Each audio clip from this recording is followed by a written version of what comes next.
I would concur in the sense that Europe is the most important. I wouldn't go Eastern, Western front necessarily. I would go in the broader context. Germany is a bigger threat to democracy than Japan is. So Europe we need to take care of first. You're following me so far. Anyone have the more specific? Who created this Europe first strategy? What's the, do you remember? Roosevelt and Churchill. There's a little organization or union that you should be aware of. What's that organization or grouping I'm referencing? No, I wouldn't say big three. I bet you it was even one of your 10 stations. It's like the teacher was trying to help you. Atlantic Charter! That's right, class. The Atlantic Charter. The combination of the British and the Americans. Churchill's very clear about convincing FDR, hey, come help me first. We'll worry about Japan later, right? There's a reason why FDR is baiting the Japanese along and using appeasement, because he didn't want to fight a two-front war. What type of idiot would do that? Germany for it. And they didn't want to do that, right? So the significance of the Europe First strategy, to me, demonstrates the strength of the tie in between Churchill and FDR, the significance of the Atlantic Charter, combined with Lend-Lease, demonstrating the multilateralist boy FDR trying to get engaged. You're following me with that idea, right? Okay, now, much more specifically, the Second Front controversy. The reason why I need to emphasize the Second Front controversy is that it doesn't just imply or apply to World War II. You know it casts a pretty good shadow on the Cold War, right? A lot of historians will make the argument, you want to see why the Cold War starts? They pinpoint, they go to the Second Front controversy. What's the Second Front controversy?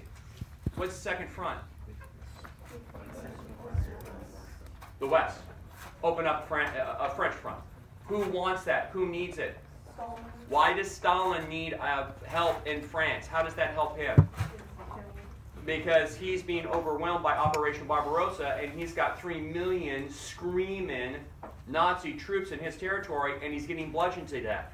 So beginning in the summer of 41, he's screaming to his now newfound BFFs, hey, how about you open up a front in France to get some of these damn troops off my back, force the Nazis to fight a second front, therefore it will be easier to fight the Third Reich. You're following in my idea, right? Hey, quick. So, Operation Barbarossa begins when again? That's reassuring. When does Operation Barbarossa begin? So I remember Operation Barbarossa occurring in June 1941, but what would I know? I didn't do the homework or reading yet. That, of course, is the German invasion of the Soviet Union, and he's screaming for supplies, he's screaming for money, and he wants relief in France. Open up a second front in France. Churchill doesn't want to do that, does he? What does Churchill do? Churchill doesn't want to push the second front in France. Remind me, when do we get to France? June 44. So those of you good at math, that's 3 years later! As the Soviet Union's getting their butts kicked. If I were a Soviet and I was getting my butt kicked and I was losing millions upon millions, you know what I might think?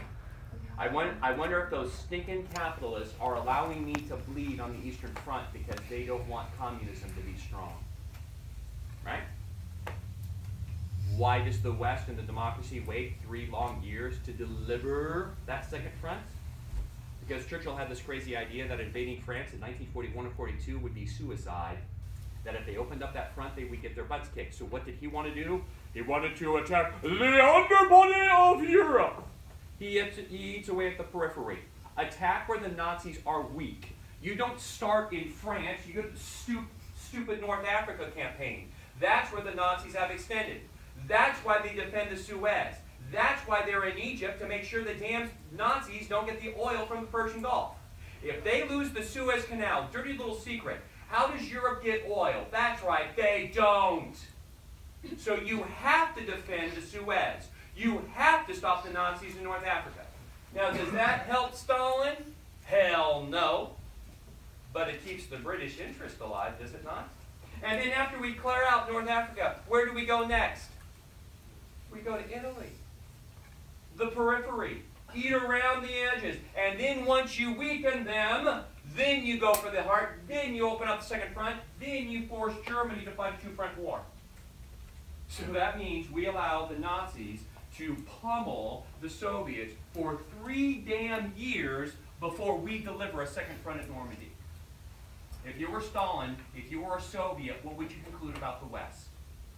They're not really our allies. They don't really trust us. A lot of historians will make an argument the delayed second front is exactly the origin of the Cold War. You're following, right? Okay, just double checking. I knew you did the reading, I was just double checking. Okay, let's start. Let's start in the front of the room because all the dumb kids sit in front. I'm smart kids, sorry, got confused. So, your group, what's your question, what's your angle? Big common idea, what did you guys come up with? You're picking one spokesperson to share really quickly. What's your question, then the thesis, so we can go quickly. And then you know what I do, smart kids? If they have a question that's different from you, scribe, por favore. You know, I'd write that down because then you can prep for it later, right? Who would want to prepare? What'd you guys come up with? You could just say this one. Hey, that was weird. When you talked, I couldn't hear her answer. How the U.S. economy changed throughout the first half of the 20th century. So your big question is how America's economy transformed during the 20th century.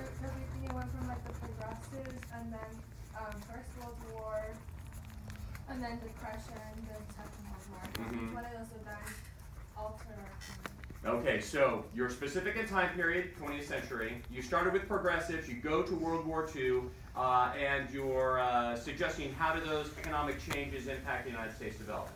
Following you. I'm moving on. Good call. But these ladies in back, what did you guys come up with? What was your angle? How American foreign policy impacted our... Oh, wouldn't that be interesting? A good old-fashioned review of American foreign policy. You could start with different isms. You could go from 19th century up to the 20th century. Spanish-American War, China, Panama, World War I, World War II, the 20s and the isolationism. Wouldn't that be an interesting approach? Wouldn't that be an interesting way to force you to do multiple angles? That's an interesting idea. Kind of like their big picture of looking at the United States economic development through multiple eras. That's an interesting idea. Gentlemen up top. How did government activism shift from the industrial era to the political order? You just went bigger than they did. You did economic, and you said, I'm not going to start at, you guys said progressive, I'm going to go old school laissez-faire. And you're going to say, how do we go from laissez-faire to the New Deal? I think I mentioned a staircase as a symbol. That staircase was either going up or that staircase was going down based upon your political perspective. If we assume the ground floor is laissez-faire, then we went to unions, right? And then after the unions, you'd go populists. And then after the populists, you could go progressives. Then after the progressives, you could go New Deal, couldn't you? That's an interesting way to approach and force you to do multiple. You said economic. I think you're more going along the lines of government involvement in the economy. Similar idea. But when you said laissez-faire, I heard laissez-faire to government activism. That forces you to do multiple chapters, doesn't it? What'd you guys do, please? We had the same one as So the foreign policy look? Okay. What did you guys have? Foreign policy as well? What did you guys have? Foreign policy? We talked about the discrimination. Oh, so you went with racial groups, or so discrimination. So it wasn't just race. So you could have done, if the issue was discrimination, obviously race would be in there. Who else could we do? What else could we talk about? Gender. Could we not? Another group that we could talk about? Oh, religion. The fight in between the Protestants and the Catholics. That's true. What else? La migra. Isn't that interesting? That'd make you cover multiple topics too. That's weird. That's weird.